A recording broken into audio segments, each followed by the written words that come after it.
Mari kita lihat kitab Mazmur 56 ayat yang keempat. Mazmur 56 ayat yang keempat.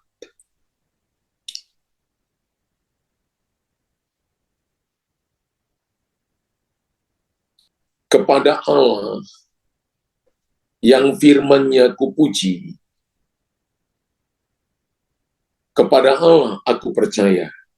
Aku tidak takut apakah yang dapat dilakukan manusia terhadap aku. Kita baca sekali lagi sama-sama 3, 2, 1. Kepada Allah yang firman-Nya kupuji, kepada Allah aku percaya. Aku tidak takut apakah yang dapat dilakukan manusia terhadap aku. Kepercayaan diri itu bagi saya adalah hal yang sangat penting, Bapak Ibu ya. Makanya temanya adalah percaya dia, percaya diri. Sama-sama PD ya. PD pertama itu percaya dia dulu, baru percaya diri. Bapak Ibu jangan percaya diri dan lupa percaya dia, itu sama. Makanya kepercayaan diri adalah hal yang sangat penting, sangat indah. Kenapa? Karena itu menguatkan kita untuk menghadapi hidup. Kita bisa menghadapi hidup dengan keberanian, kita bisa menghadapi hidup dengan keterbukaan, bahkan juga dengan kejujuran. Nah, orang Kristen dengan kepercayaan diri, dia sangat yakin bahwa mereka itu dicintai. Jadi kita nggak perlu cari pengakuan dari orang lain. Kita harus percaya dia, percaya diri, kita punya jati diri. Kenapa? Karena kita berharga di hadapan Tuhan. Yesaya pasal 43, ayat 3 dan 4, karena kamu berharga di mataku dan mulia, dan aku ini mengasihi engkau. Karena kita berharga, kita aman dalam rencana Tuhan bagi kita. Amin Bapak Ibu. Jadi saat kita merasa aman, kita akan lebih mudah untuk melangkah keluar. Melangkah keluar dan mencoba hal-hal baru. Kalau kita tidak percaya dia, tidak percaya diri, maka kita sulit untuk keluar dari zona nyaman kita, dari ketakutan kita, dan kita sulit untuk mencoba hal-hal baru. Dan kalau kita, sebaliknya kalau kita aman, kita akan lebih mudah melangkah keluar dan mencoba hal-hal baru. Walaupun mungkin ketika kita mencoba hal-hal baru, beberapa kita membuat kesalahan-kesalahan di sepanjang perjalanan. Bagi saya itu hal yang biasa karena kita manusia tidak sempurna. Tapi kita mau mencoba hal-hal baru. Kepercayaan diri itu memampukan kita untuk bergerak maju sambil mengharapkan kesuksesan dibandingkan sambil mengkhawatirkan kegagalan. Bagi saya lebih baik kita melangkah maju, gagal, mengalami kesalahan-kesalahan di tengah jalan beberapa kali, lebih baik daripada kita tidak pernah mau bergerak maju. Hal ini sangat esensial dalam memenuhi rencana Tuhan bagi hidup kita. Jadi orang yang terus melangkah maju, dia akan tahu lebih banyak, dia akan mengalami mujizat lebih banyak, dia akan mengalami pertolongan-pertolongan yang ajaib dari Tuhan lebih banyak daripada kita hanya pasif, saudara. Saya yakin bahwa salah satu dari hal-hal utama yang menghalangi kita sehingga kita tidak bisa berjalan dengan kepercayaan diri seperti yang Tuhan inginkan bagi kita adalah karena adanya keraguan terhadap diri sendiri. Aku kan gak pintar, aku kan gak punya uang, aku kan gak cantik, aku gak ganteng, aku kan gak seperti orang itu yang pintar bicara, yang pintar bergaul. Dia ragu terhadap diri sendiri. Saudara dan saya nggak boleh ragu terhadap diri sendiri. Ketika kita lahir di muka bumi ini, Tuhan sudah memberikan kepada kita kemampuan sehingga kita bisa membawa dampak untuk diri kita dan membawa dampak bagi orang lain. Nah, ketidakmampuan kita untuk percaya pada diri sendiri itu akhirnya mengikat kita, saudara, dan menutup kemungkinan untuk kita menjadi sukses. Tapi ketika kita percaya diri, maka kita akan melangkah satu langkah lebih maju daripada orang-orang yang tidak percaya diri. Meragukan diri sendiri dan percaya diri. Meragukan diri sendiri dan percaya diri tidak berjalan bersamaan. Ya, jadi meragukan diri sendiri dan percaya diri itu mereka berjalan di jalan yang berbeda. Mereka tidak jalan bersama-sama. Mereka saling berlawanan satu sama lain. Jadi perjalanan iman kita tidak boleh meragukan diri sendiri. Kita harus percaya diri karena di dalam kita ada Tuhan. Karena itu kita harus mengidentifikasi akar dari keraguan. Apa akar dari keraguan itu? Yaitu sehingga kita dapat mengembangkan kepercayaan diri kita di dalam Kristus. Keraguan terhadap diri kita sendiri itu berakar daripada ketakutan. Ketakutan muncul dari kegagalan masa lalu, dari kesalahan-kesalahan masa lalu, sehingga hari ini ketika kita ada kesempatan untuk memulai sesuatu, kita mulai meragukan diri sendiri, apa saya mampu, apa saya bisa melihat terobosan besar.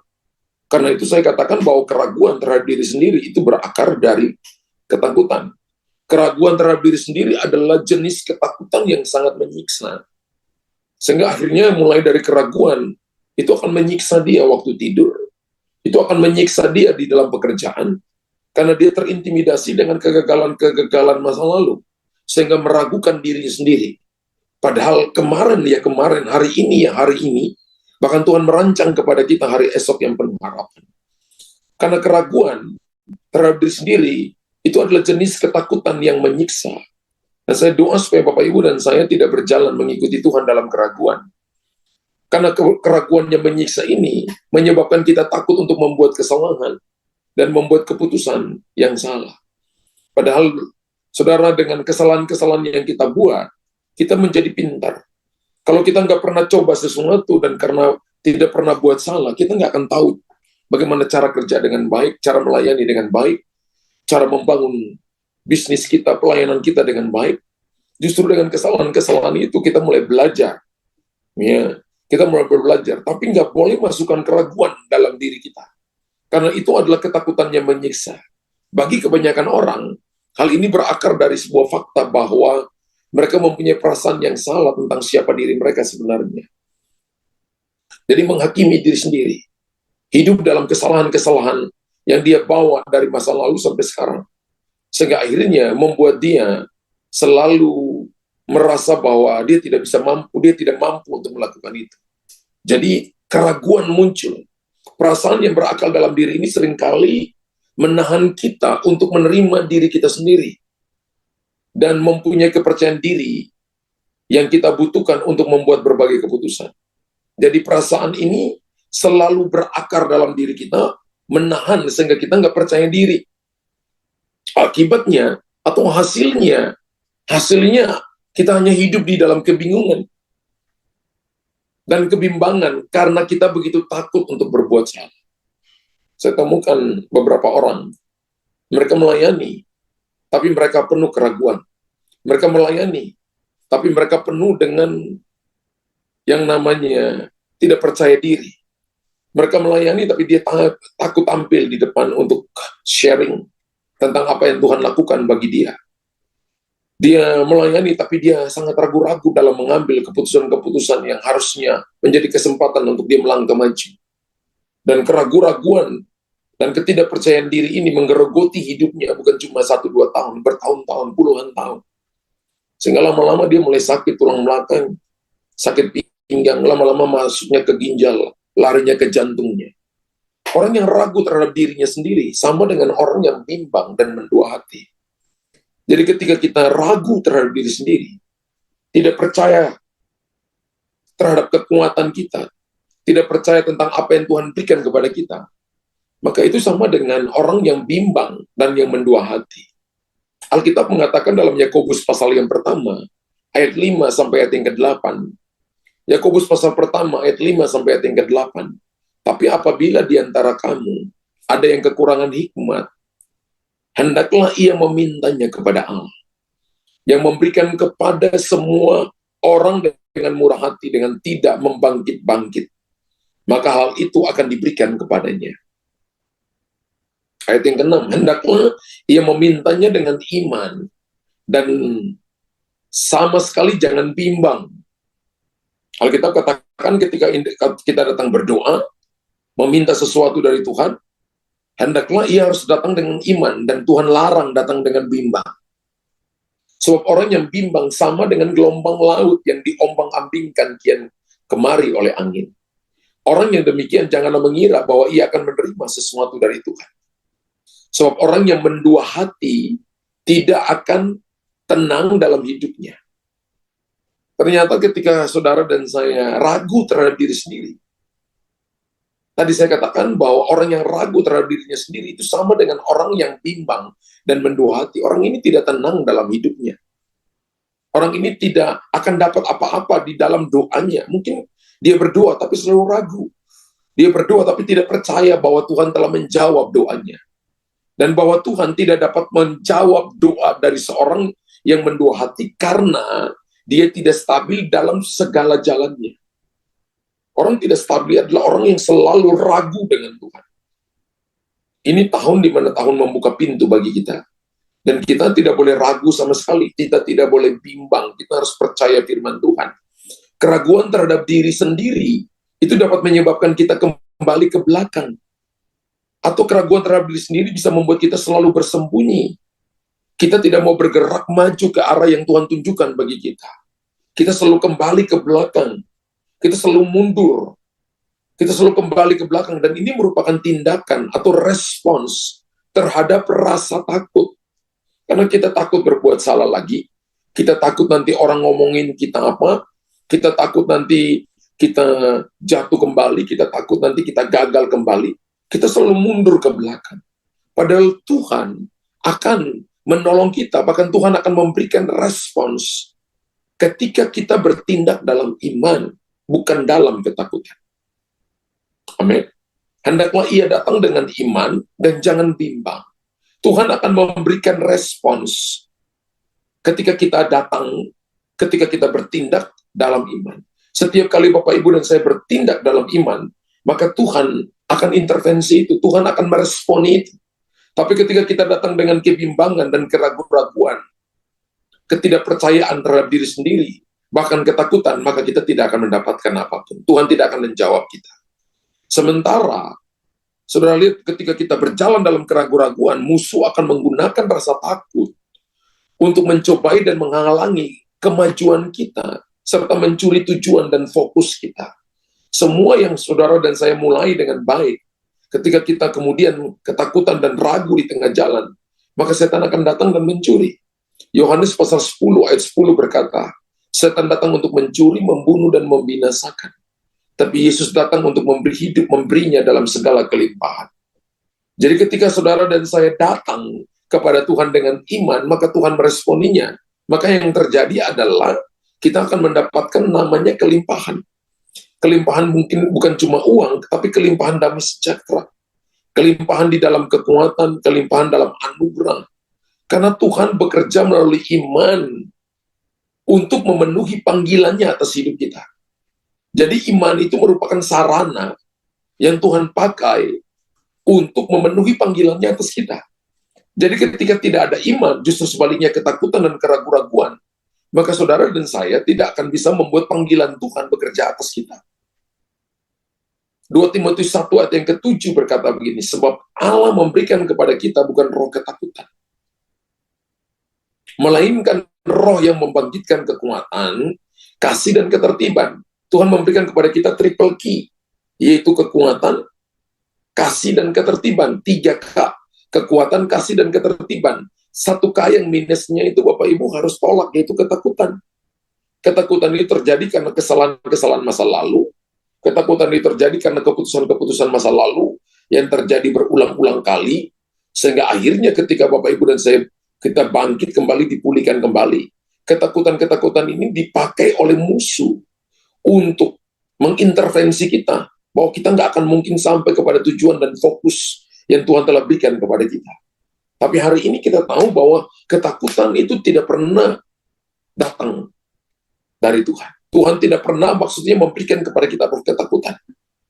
Tuhan memberikan kepada kita kekuatan, kasih, dan ketertiban. Amin. Karena itu kita harus percaya. Setiap hari percaya. Mungkin kemarin gagal. Mungkin kemarin mengalami keputusan yang salah. Tapi hari ini belajar percaya bahwa Tuhan ada bersama denganku. Firman-Nya, kekuatannya, kasih-Nya, ketertiban, Dia akan pimpin kita untuk kita melangkah maju kepada tujuan, kepada fokus, kepada visi, misi, mimpi-mimpi yang Tuhan berikan kepada kita untuk kita melihat terobosan besar. Langkah pertama untuk berjalan dalam kepercayaan diri adalah memperbaharui pikiran kita. Bapak Ibu dan saya tidak akan bisa percaya diri kalau Bapak Ibu tidak bergaul dengan firman. Makanya temanya adalah percaya dia, percaya diri. Kalau kita nggak bergaul dengan firman, kalau kita nggak baca firman, kita tidak merenungkan firman, kita tidak melakukan firman, maka saya percaya kita tidak akan diperbarui pikiran kita. Pikiran kita harus diperbarui dulu, artinya kita harus bertobat. Metanoia itu adalah change your mind. Perubahan pola pikir. Change your mind, change your heart. Merubah pola pikir, merubah sikap hati. Amin. Dengan tidak mengizinkan ketakutan memimpin hidup kita. Kita harus mengizinkan firman Tuhan memimpin hidup kita. Kalau kita mengizinkan firman, ketika Bapak Ibu dalam keadaan tidak lihat jalan, ingat firman Tuhan. Ketika kita dalam hal situasi datang menakutkan kita, ingat firman Tuhan. Ingat 2 Timotius 1 ayat yang ke-7. Ketika saudara dan saya belum lihat bahwa Tuhan pulihkan bisnis, pekerjaan, pelayanan, ingat firman Tuhan. Bahwa Tuhan mau kita sampai pada tujuan, Tuhan mau kita fokus. Tadi Aceh nyanyikan sebuah lagu untuk memandang Yesus terus. Kita harus terus pandang Tuhan. Ketika kita menetapkan langkah untuk berjalan dalam Roh Kudus, dalam rohnya, dipimpin oleh rohnya, yaitu kekuatan, kasih, dan ketertiban, Tuhan pimpin kita, maka kita akan mulai hidup di dalam kepercayaan diri. Ketika change your mind, membaharui pikiran kita, Tuhan pimpin kita di dalam kekuatan, dalam kasihnya, dalam ketertibannya, maka saya percaya kita akan mulai percaya diri. Kita mulai tidak tergoncangkan sekalipun masalah persoalan datang. Kita mulai punya iman, kepercayaan yang kokoh. Sekalipun mungkin banyak orang pergi meninggalkan kita, tapi kita percaya Tuhan menyertai kita. Amin. Dan itu akan membuat sehingga Bapak Ibu dan saya akan ada di level-level iman yang berbeda, dengan cara berpikir, cara pandang, sudut pandang yang berbeda. Karena begini, kepercayaan diri ketika muncul, maka itu berakar dari iman. Ketika Bapak Ibu punya iman, maka akan muncul kepercayaan diri. Maka saudara kalau lihat kalau orang beriman, dia sepertinya sangat dominan, sepertinya sangat berjalan kuat, punya kepercayaan diri yang kokoh. Dia tidak mudah terpengaruh dengan keadaan dan situasi. Dia akan berdiri seperti batu karang, yang dipukul ombak pun dia tetap akan berdiri kokoh. Dihantam badai pun dia tidak bergeming. Karena kepercayaan diri itu berakar dari iman. Sebaliknya kalau saudara lihat bahwa orang yang tidak beriman, dia mudah goyang di tengah-tengah situasi yang tidak menentu. Tapi ketika orang itu percaya diri, maka dia kuat. Dia sepertinya berdiri kokoh, bukan untuk menyombongkan diri, tapi berdiri kokoh karena dia percaya dia dan percaya diri. Karena itu saya ingin menegaskan sekali lagi bahwa kepercayaan diri kita harus berada di dalam Kristus Yesus. Kita nggak bisa percaya diri karena pengetahuan, karena kekayaan yang kita punya. Itu namanya kita membangun kesombongan. Tapi kepercayaan diri kita harus dibangun di dalam Kristus. Kita tidak membangun kepercayaan diri dalam diri kita. Bukan dalam diri orang lain. Bukan di dalam diri kemampuan dunia yang dunia tawarkan kepada kita. Bukan di dalam sistem dunia kita membangun kepercayaan diri, tapi kita membangun kepercayaan diri kita di dalam Kristus. Amin. Dan kepercayaan diri kita harus berakar dan dalam keyakinan akan kasih Tuhan dan cintanya yang tidak bersyarat kepada kita. Kalau kepercayaan diri kita berakar pada cintanya Tuhan, pada kasihnya Tuhan yang tidak bersyarat itu, saya percaya bahwa Bapak Ibu akan tumbuh, kita akan tumbuh seperti pohon, akan mengeluarkan ranting-ranting dan akan berbuah pada musimnya. Amin. Saya temukan ada begitu banyak orang yang tidak percaya diri. Mereka punya karunia. Mereka punya kepintaran. Tapi mereka tidak mau pakai itu karena dia minder. Dia ragu.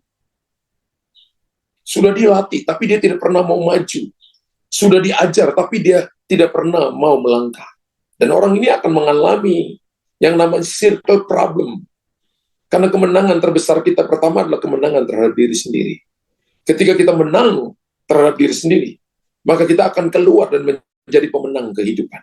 Tanpa kepercayaan diri yang datang dari pengetahuan kita akan seberapa besarnya cintanya kita pada Tuhan, kita tidak akan pernah dapat menikmati hidup kita ataupun hubungan kita dengannya. Jadi kalau Bapak Ibu dan saya tidak percaya diri, di mana Bapak Ibu dan saya berakar pada Kristus, kasih Kristus dan cintanya pada Tuhan, kita tidak akan bisa menikmati kasih Tuhan. Tidak bisa akan menikmati hidup ini. Hidup ini akan penuh dengan gelombang yang akan terus menggulung, saudara. Kita tidak akan bisa berjalan di atas masalah. Dan kita tidak akan bisa melihat pelabuhan kesukaan yang Tuhan akan bawa kita sampai di sana. Justru kita akan tenggelam. Tapi ketika Bapak, Ibu, dan saya membangun hidup kita di atas kasih-Nya, di atas cintanya, maka saya percaya kita akan bisa menikmati Tuhan. Dan saya doa supaya jemaat Tuhan punya kepercayaan diri, percaya kepada Tuhan, dan percaya kepada diri sendiri. Karena begini Bapak, Ibu, keraguan adalah rasa takut untuk membuat kesalahan. Keraguan adalah rasa takut untuk membuat kesalahan dan mempunyai pikiran-pikiran negatif tentang hal-hal yang terjadi pada kita. Jadi keraguan itu bukan sebuah, tapi itu adalah roh jahat yang datang menyerang kita. Karena kita takut membuat kesalahan-kesalahan melalui pikiran-pikiran negatif yang muncul terus-menerus di kepala kita. Sehingga selalu kita punya alasan, jangan ini, jangan ini, jangan ini, jangan ini. Seketika alasan itu ditarik mundur, maka itu selalu berkaitan dengan kesalahan-kesalahan yang terjadi di masa lalu. Selalu terjadi dengan keputusan-keputusan yang kita lakukan di masa lalu. Betul, belajar dari kesalahan masa lalu penting. Tapi kalau kita membawa itu dalam sebuah keraguan-raguan, masuk roh keraguan-raguan masuk, maka itu jadi sebuah penghalang untuk kita menerima anugerah daripada Tuhan. Sementara kepercayaan diri adalah mempunyai iman di dalam cintanya untuk kita. Jadi tadi keraguan itu adalah rasa takut untuk membuat kesalahan dan mempunyai pikiran-pikiran negatif tentang hal-hal yang akan terjadi pada kita. Sementara kepercayaan diri adalah mempunyai iman di dalam kasih-Nya Tuhan, dalam cintanya Tuhan untuk kita. Jadi kalau kita bilang kita punya PD, percaya diri, maka percaya diri kita itu karena dasarnya itu iman dan cintanya kepada Tuhan. Jadi percaya diri kita harus ada dasarnya. Dan iman itu mengharapkan terjadinya hal-hal baik, serta memampukan kita untuk menghadapi kesalahan-kesalahan yang kita perbuat dulu atau kita akan buat di masa akan datang. Iman itu akan menjaga kita tetap merasa aman, dan kita hidup tanpa kekhawatiran atau ketakutan.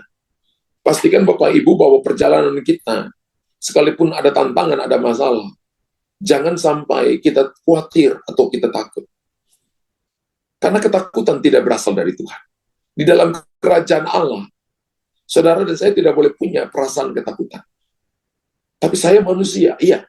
Mungkin ketika Anda takut untuk sesuatu, Anda harus cepat-cepat serahkan kepada Tuhan. Tuhan, aku takut tentang ini.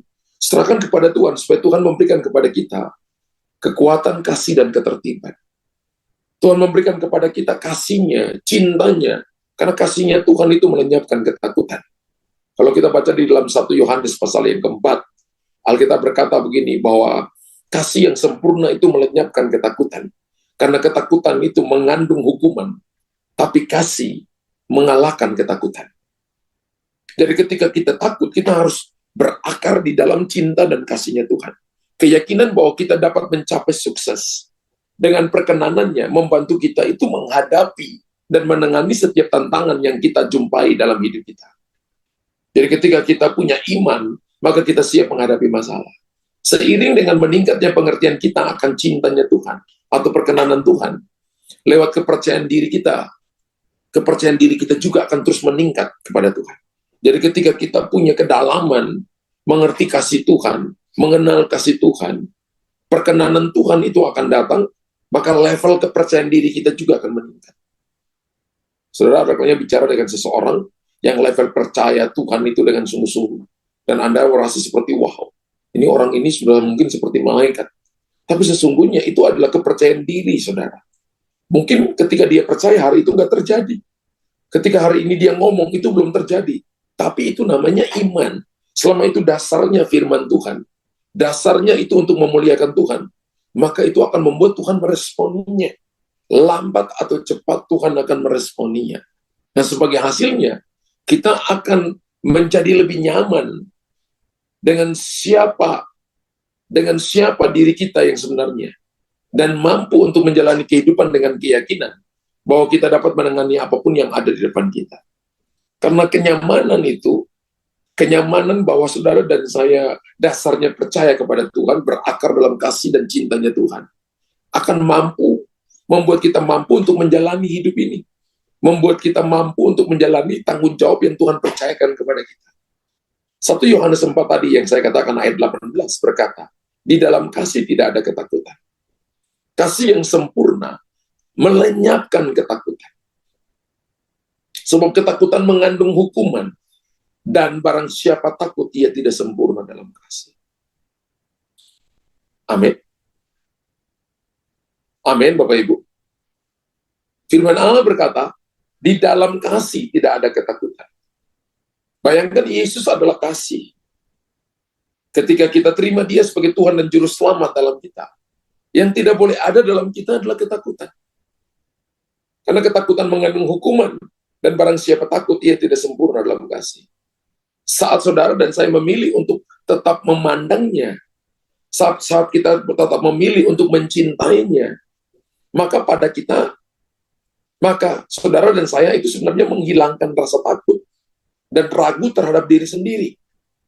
Bahkan sebaliknya, itu akan memampukan kita untuk menunggu dengan harapan, menunggu dengan keyakinan bahwa Tuhan Yesus mempunyai rencana yang indah untuk kehidupan kita.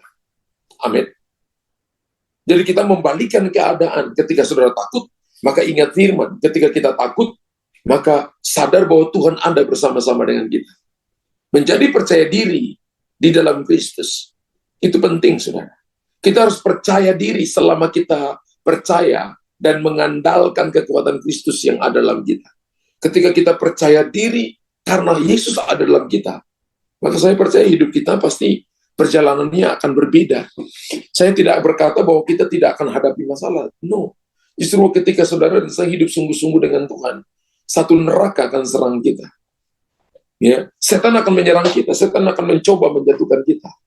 Tapi ketika Bapak Ibu dan saya berjalan dengan iman, maka kita akan menjadi seperti Alkitab mengumpamakan kita, orang yang percaya kepada Tuhan itu seperti batu karang yang kokoh, yang tidak mudah untuk dikalahkan oleh ombak dan angin tofan yang datang. Dia akan tetap ada di situ. Dia akan tetap berdiri menjadi palang pintu yang kokoh dan menjadi dasar yang kokoh untuk kita membangun bangunan di situ. Dan Yesus adalah petranya kita, batu karangnya kita. Dan kita adalah Petros, batu-batu karang yang kecil. Filipi pasal 4 ayat 13 berkata begini, segala perkara dapat kutanggung di dalam Dia yang memberikan kekuatan kepada kita. Kata segala perkara artinya bukan dalam keadaan baik, tapi dalam keadaan tidak baik juga. Bukan dalam keadaan ketika saya di puncak, tapi ketika mungkin hari ini saya diizinkan ada di posisi paling bawah. Maka segala perkara dapat kutanggung dalam Dia. Tidak semua orang bisa menanggung sebuah kesalahan ketika dia tidak melakukan kesalahan itu, dan kesalahan itu ditimpakan kepada dia. Tidak semua orang bisa menanggungnya. Tidak semua orang bisa menanggung celah yang diberikan kepada dia ketika dia tidak harus menerima. Tapi orang lemparkan kepada dia, tidak semua orang dapat menanggungnya. Tapi orang yang percaya, yang memandang Tuhan, yang cinta Tuhan, yang percaya diri, dan percaya dia dapat menanggungnya. Kenapa? Karena yang memberikan kekuatan kepada kita adalah Tuhan. Amin. Kepercayaan diri adalah keyakinan bahwa kita dapat melakukan segala sesuatu yang Tuhan minta untuk kita lakukan karena kasih karunia-Nya. Orang kalau percaya Tuhan, dia akan habis-habisan dengan Tuhan. Orang kalau percaya Tuhan, dia tidak akan hitung-hitungan dengan Tuhan. Yudas berkata kepada Yesus begini, untuk apa? Kepada teman-teman murid, untuk apa pemberosan minyak narwastu ini? Minyak narwastu itu satu botol harganya 300 dinar. Itu gaji 1 tahun bagi upah pekerja harian pada masa itu. Karena orang Yahudi menghitung hari 300 hari itu dalam 1 tahun. 1 hari kerja untuk upah itu 1 dinar atau 2 peser. Lah, harga minyak narwastu itu 300 dinar. Yudas berkata, untuk apa pemberosan seperti itu? Saya membalikan perkataan Yudas, untuk Yesus kita perlu boros. Orang yang mengasihi Tuhan, dia akan boros dengan Tuhan. Dalam tenaganya, dalam pikirannya, waktunya. keuangannya, hartanya, karena dia tahu semua yang ada pada dia bukan miliknya dia. Dia cuma pengelola, Tuhan itu pemilik. Dia cuma manajer, Tuhan itu adalah ownernya. Untuk Tuhan kita perlu boros. Dan kepercayaan diri adalah keyakinan bahwa kita dapat melakukan segala sesuatu yang Tuhan minta untuk kita lakukan karena kasih karunia-Nya. Jadi ketika Bapak Ibu dan saya melayani, kita bekerja, kita harus lakukan yang terbaik karena kita melakukan seperti untuk Tuhan. Kolose pasal 3, ayat berapa saya lupa ya. Ayat 23 berkata begini, lakukan segala sesuatu seperti untuk Tuhan dan bukan untuk manusia. Lakukanlah apapun juga yang kamu perbuat, perbuatlah dengan segenap hatimu seperti untuk Tuhan dan bukan untuk manusia. Dalam bisnis, dalam pekerjaan, lakukanlah seperti untuk Tuhan dan bukan untuk manusia.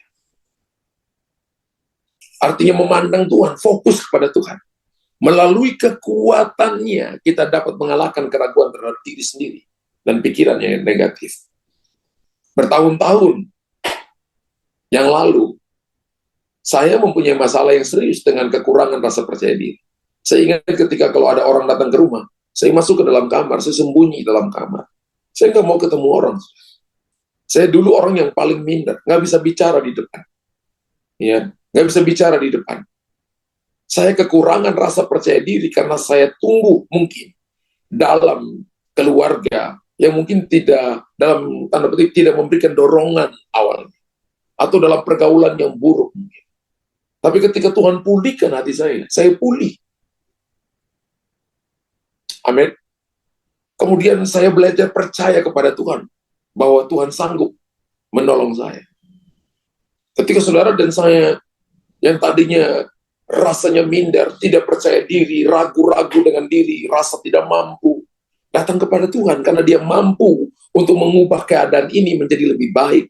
Jangan bergaul dengan orang-orang yang salah, sehingga saudara dan saya terbawa oleh arus pergaulan yang salah.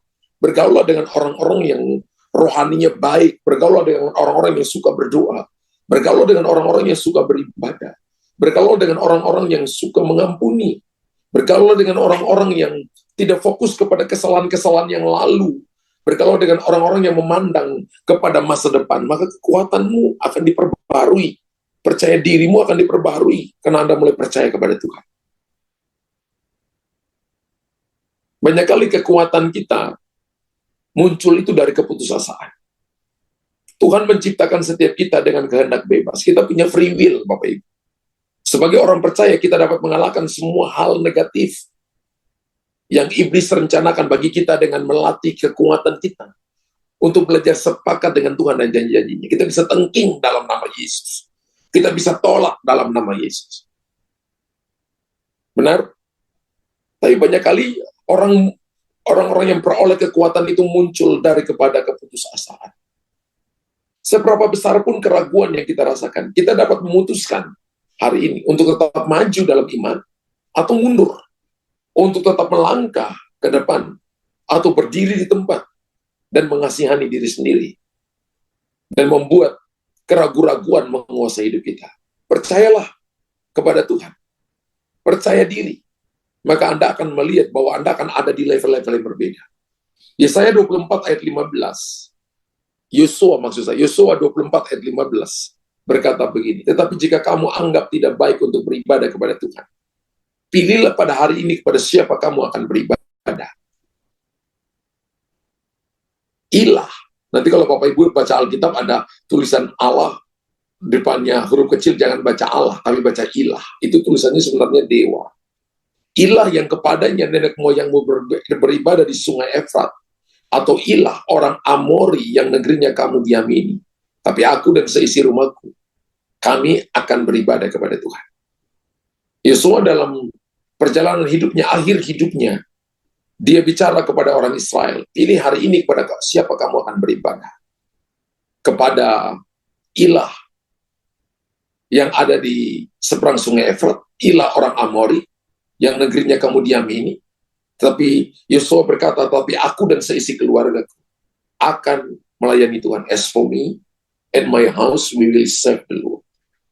Tetapi aku dan seisi keluargaku, kami akan beribadah kepada Tuhan. Saudara, dan saya lihat Yosua memilih untuk melayani Tuhan. Dan dia tidak takut dengan kesalahan-kesalahan yang terjadi. Teman-temannya yang melakukan kesalahan di masa lalu. Dia tidak mendasarkan keputusannya atas apa yang dilakukan oleh orang lain. Atas apa yang dilakukan oleh tetangganya, oleh saudaranya. Dia juga tidak mendasarkan keputusannya karena perasaan. Karena perasaan itu mendustai, tapi iman itu kebenaran. Tapi sebaliknya, Yosua mendasarkan kepercayaan dirinya kepada janji-janji Tuhan. Tetapi aku dan seisi keluargaku, kami akan tetap melayani Tuhan. Amin. Saudara dan saya boleh punya tantangan, boleh punya masalah, tapi jangan salahkan Tuhan, jangan tinggalkan pelayanan. Saudara dan saya boleh punya problem, boleh punya masalah. Orang boleh nipu saudara, tapi jangan tinggalkan ibadah. Jangan tinggalkan waktu doa. Jangan tinggalkan waktu baca Alkitabmu. Itu waktunya untuk Anda dan saya ambil keputusan. Saya dan keluargaku akan tetap melayani Tuhan. Justru ketika Anda adalah pergumulan, justru ketika saudara cari Tuhan dan tetap datang mengucap syukur, maka Tuhan akan meresponi imanmu itu dan akan membalikkan keadaan saudara. Keadaanmu akan semakin tambah baik. Kitab Amsal berkata begini, apa yang dicuri setan daripadamu akan dikembalikan 6 kali lipat. Berarti orang ini dalam keadaan, Ayub berkata akan dikembalikan 6 kali lipat. Ketika Ayub berkata seperti itu, keadaannya bukan jadi tambah baik, semuanya habis. 10 anaknya mati 1 hari. Bisnisnya bangkrut hari itu, istrinya suruh dia mengutuki Allahnya, tapi dia matanya tetap tertuju kepada Tuhan. Dia tetap percaya bahwa Tuhan sanggup memulihkan keadaannya.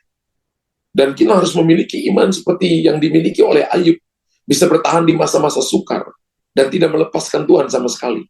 Akibatnya apa? Tuhan memulihkan keadaannya, dikembalikan 2 kali lipat kepada Ayub. Apa Ayub kekurangan semuanya? No. Dia mengalami suatu ujian di waktu-waktu tertentu, tapi kemudian ketika Tuhan pulihkan keadaannya, dia tidak hidup karena masa lalunya. Seperti apa yang dilakukan oleh Yosua, dia tidak hidup karena keputusan orang lain, dia tidak hidup karena perasaannya, dia tidak hidup karena kegagalan-kegagalan yang dilakukan oleh teman-teman seangkatannya yang keluar dari Mesir, kemudian mereka mati di padang gurun. Dia tidak mendasarkan keputusannya di atas ketakutan-ketakutan dan keraguan yang mereka miliki sehingga akhirnya mereka tidak diizinkan masuk di tanah Kanaan. Tapi dia mendasarkan kepercayaan dirinya atas janji-janji firman Tuhan. Ketika keadaan belum berubah, Anda berkata, aku percaya firman Tuhan yang mengatakan bahwa keadaan ini akan diubahkan, padang gurun akan diubah menjadi kebun buah-buahan, dan padang belantara akan diubahkan menjadi sumber mata air. Tuhan sanggup lakukan itu, Bapak Ibu. Sebab jika kita percaya bahwa Tuhan di dalam kita, sanggup membimbing, sanggup memimpin kita, maka saya percaya bahwa apa yang kita minta akan diberikannya kepada kita. Maka kita seharusnya mempunyai juga kepercayaan diri bahwa Dialah yang mengarahkan hidup kita. Sekalipun kita melewati jalan-jalan sempit, lembah-lembah yang dalam, arus yang kencang, kita melewati gunung-gunung tinggi. Tapi kalau kita punya kepercayaan diri, Tuhan yang pimpin kita, kenapa kita takut? Kenapa kita ragu? Saudara dan saya harus memilih untuk percaya dalam janjinya. Harus memilih untuk percaya akan firman Tuhan, bukan pendapat orang lain. Kita tidak hidup karena apa kata orang lain. Kita tidak hidup juga karena apa kata tradisi, apa kata perasaan kita. Tapi kita hidup karena apa kata Tuhan. Dengan kata lain, kita tidak perlu merasa percaya, diri karena kita bisa menjadi percaya diri. Dengan kata lain, kita tidak perlu merasa percaya diri karena kita bisa menjadi percaya diri. Haleluya. Kita hanya perlu mempelajari firman-Nya sehingga kita bisa sepakat dengan apa yang dikatakan Tuhan bagi kita hari ini. Ketika Bapak Ibu berkata, saya percaya, maka Tuhan akan mengubah keadaan yang tadinya tidak mungkin menjadi mungkin. Yohanes 16 ayat 24, sampai sekarang kamu belum meminta sesuatu pun dalam namaku. Mintalah maka kamu akan menerimanya, supaya penuhlah sukacitamu. Kita diperintahkan untuk meminta kepada Tuhan hal-hal yang Dia telah janjikan pada kita.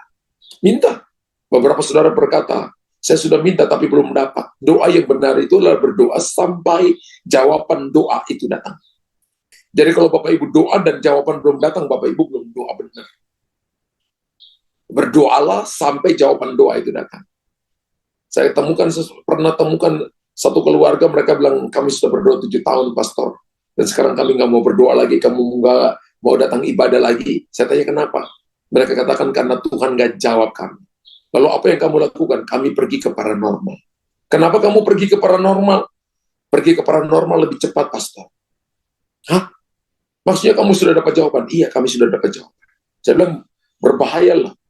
Kamu pergi ke paranormal, jawabannya mungkin hari ini datang, tapi setan itu menipu. Kalau Anda sakit di lutut, dia pindahkan ke pinggang. Kalau Anda sakit ke pinggang, dia pindahkan ke kepalamu. Kalau kepalamu sakit, dia pindahkan ke perutmu. Kalau perutmu sakit, dia pindahkan ke belakangmu. Dia akan mutar-mutar, dan Anda pikir Anda sudah sembuh di satu sisi. Tapi sebenarnya jiwamu terikat. Dan satu waktu nanti, setan akan minta nyawamu dan hartamu, bahkan keturunanmu. Kutuk penyembahan berhala itu turun 4 keturunan. Dia kaget. Sudah. Tuhan itu cuma mau kita percaya dia. Dia nggak pernah terlambat. Kamu yang nggak sabar. Kalau kamu sabar, pasti kamu akan dijawab. Jika saudara dan saya merasa tidak layak, kita tidak mungkin meminta dengan iman. Atau percaya diri bahwa kita akan menerima apa yang kita minta. Mengapa? Karena keraguan terhadap diri sendiri akan selalu menghalangi kita untuk menerima yang terbaik dari Tuhan. Namun, ketika kita memiliki kesepakatan dengan Tuhan, percaya diri, di dalam Kristus kita dapat menerima anugerah Tuhan. Dan kita akan melihat perkara-perkara besar dan perkara-perkara mulia hebat terjadi dalam hidup kita. Mazmur 54 ayat 4 berkata begini. Mazmur 56 maksud saya. Mazmur 56 ayat 4 berkata, kepada Allah yang firman-Nya kupuji, kepada Allah aku percaya. Aku tidak takut apa yang dapat dilakukan manusia terhadap aku. Firman Allah berkata bahwa kita harus belajar percaya kepada Tuhan. Amin. Melihat apa yang Tuhan lihat. Jangan melihat apa yang orang lain lihat. Anda bisa salah. Jangan melihat apa yang dunia lihat. Anda bisa tertipu. Tapi melihat apa yang Tuhan lihat. Tuhan berkata bahwa saudara dan saya berharga. Diciptakan dalam rahim ibu kita dengan tangannya sendiri. Mazmur 139 ayat 14, 15, 16, 17 kita diciptakan di bagian rahim bumi yang paling bawah. Tuhan pinjam koilia, rahim daripada orang tua kita, ibu kita, untuk kita dilahirkan ke sana. Dengan tujuan, hari-hari yang akan dibentuk telah ditulis di dalam catatannya Tuhan, apa yang akan terjadi dengan kita. Kita memiliki tujuan di dunia ini.